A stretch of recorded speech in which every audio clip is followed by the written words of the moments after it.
Nous sommes ici dans le second cimetière de Laï.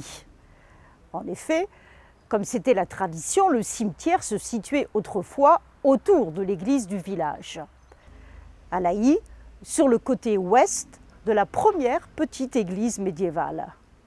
Il faut attendre l'année 1823 pour que le conseil municipal, dirigé par le maire Henri Frédéric Müller, décide le transfert du vieux cimetière dans un endroit plus éloigné du centre et plus vaste.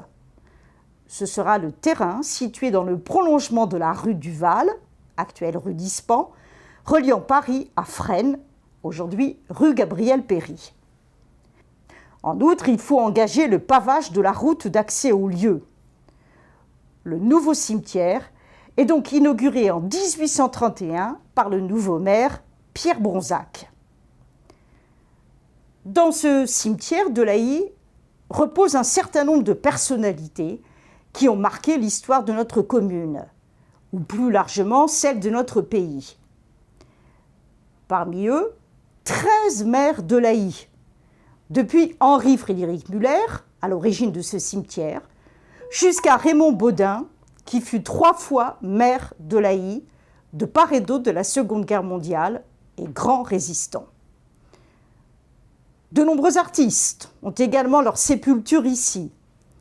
9 spécialisés dans les beaux-arts, et notamment plusieurs membres de l'illustre famille Toudouse. 4 musiciens, dont la cantatrice Suzanne Dispan de Florent, par ailleurs grande militante et bienfaitrice de notre ville. Un comédien, François Direc, issu du célèbre Café de la Gare à Paris.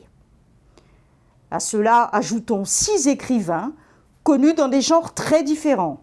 Cela va du roman populaire avec Arthur Berned à la poésie avec Rouben Mélic, en passant par la bibliothèque verte pour enfants avec Georges Gustave Toudouse.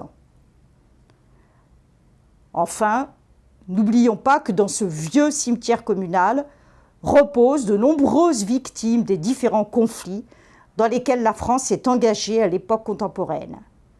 Les victimes reposent dans 3 lieux différents du cimetière.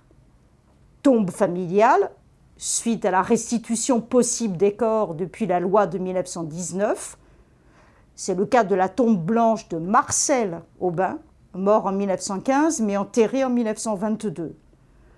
Deuxième endroit, l'ossuaire central, édifié en 1924, qui regroupe les restes de 8 soldats de 14-18 et 2 de 39-45.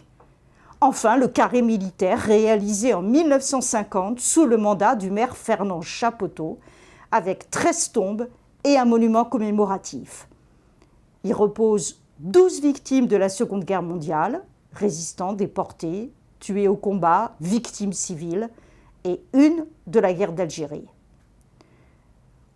Aujourd'hui, le Souvenir français, la plus ancienne association mémorielle de France, créée en 1887, est chargée de la veille mémorielle de ces tombes, de surveiller leur bon état et leur entretien, en étroite collaboration avec la municipalité. Mais n'oublions pas que la croissance de la population au lendemain de la Seconde Guerre mondiale oblige à une réflexion sur la nécessité d'un nouveau cimetière plus vaste que celui-ci. C'est ainsi qu'est inauguré le 1er janvier 1966 le grand cimetière intercommunal de l'avenue Paul Vaillant-Couturier sur un terrain de Chevilly-la-Rue. Ce 3e cimetière laïcien sera-t-il le dernier? Nul ne le sait.